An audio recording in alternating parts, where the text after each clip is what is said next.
living symbol of Thrilla in Manila comes home for 50th anniversary gala. This iconic referee still has fond memories of the heavyweight bout between Muhammad Ali and Joe Frazier 50 years later. A central figure in the iconic Thrilla in Manila remains with us and continues to tell the story. Of course, he just so happened to be the third man in the ring in the heavyweight bout between Muhammad Ali and Joe Frazier.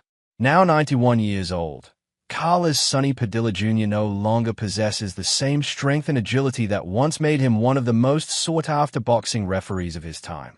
But he maintains a mind sharp enough to remember every chapter and page of that memorable October 1st, 1975 title fight between legends Ali and Frazier at the sweltering Araneta Coliseum. Both Ali and Frazier had long been gone, but Padilla is still around and a living testament to the kind of battle waged by both fighters in a bout described as the greatest heavyweight title fight ever staged in the book. Once there were giants. The Golden Age of Heavyweight Boxing by Hall of Fame sports journalist Jerry Eisenberg, AKO ang Buhay na third man in the ring. Lalo Noyon, Patay na ang lahat. AKO na lang Buhay. Shared Padilla when Spin.ph contributing photographer Joyo Tamias visited him in his home in Las Vegas, where he and family have been based since 1977. At Saka AKO Kung Pano AKO I addressing Ga Dao sa Pilipinas. Sa Thrilla in Manila, Hindi Sunny.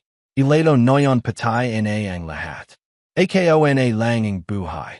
Kaya AKO ang Thrilla in Manila. AKO ang simbolo ang Thrilla in Manila.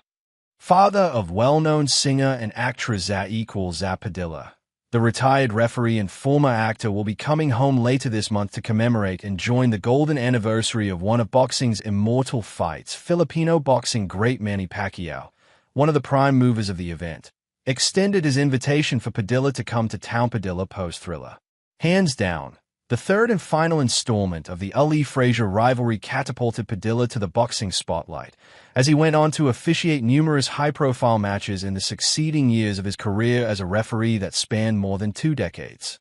Padilla recounted he wasn't actually in the list of referees being considered for the fight, as then included was Zach Clayton, Arthur Merchant, and Harry Gibbs. In the same book authored by Eisenberg, and with a foreword written by Pacquiao, the late Eddie Futch, the eminent trainer of Frazier, didn't want any of the three to serve as the third man in the ring.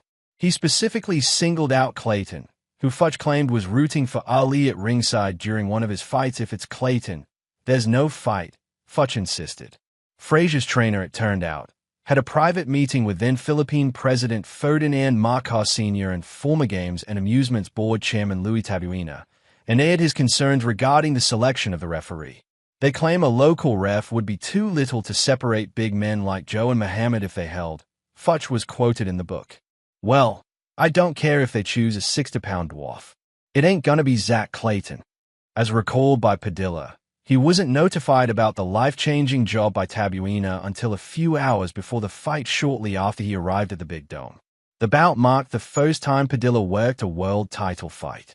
It was also the first time he officiated in a weight class higher than lightweight. But the Filipino approached the job with decency and class, at one point even giving Ali a warning for incessantly holding Frazier at the back of his neck. A short excerpt from the book described how the 5'8", then 41-year-old Padilla looked in the ring in between two gigantic fighters. He looked to be the biggest Filipino this side of Roman Gabriel, the old Los Angeles Rams quarterback. No referee had ever had a more difficult task. Ali won by TKO the drama-filled, back-and-forth fight after Futch felt Frazier, with both eyes badly swollen, had enough and refused to let him come out for the 15th and final round.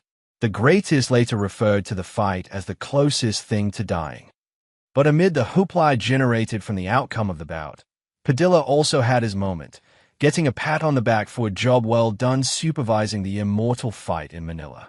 After the fight, both fighters said Padilla had done a spectacular job, Eisenberg said in his book. That opened the door for the Filipino referee to work on more marquee matches later on. Duran vs. Leonard won. Hearns vs. Duran, Tyson vs. Thomas, Leonard vs. Benitez, Sanchez vs. Gomez, Chavez vs. Castillo, and a whole lot more. In all, he worked on 74 world title fights. Karangalan ng 18 bansa.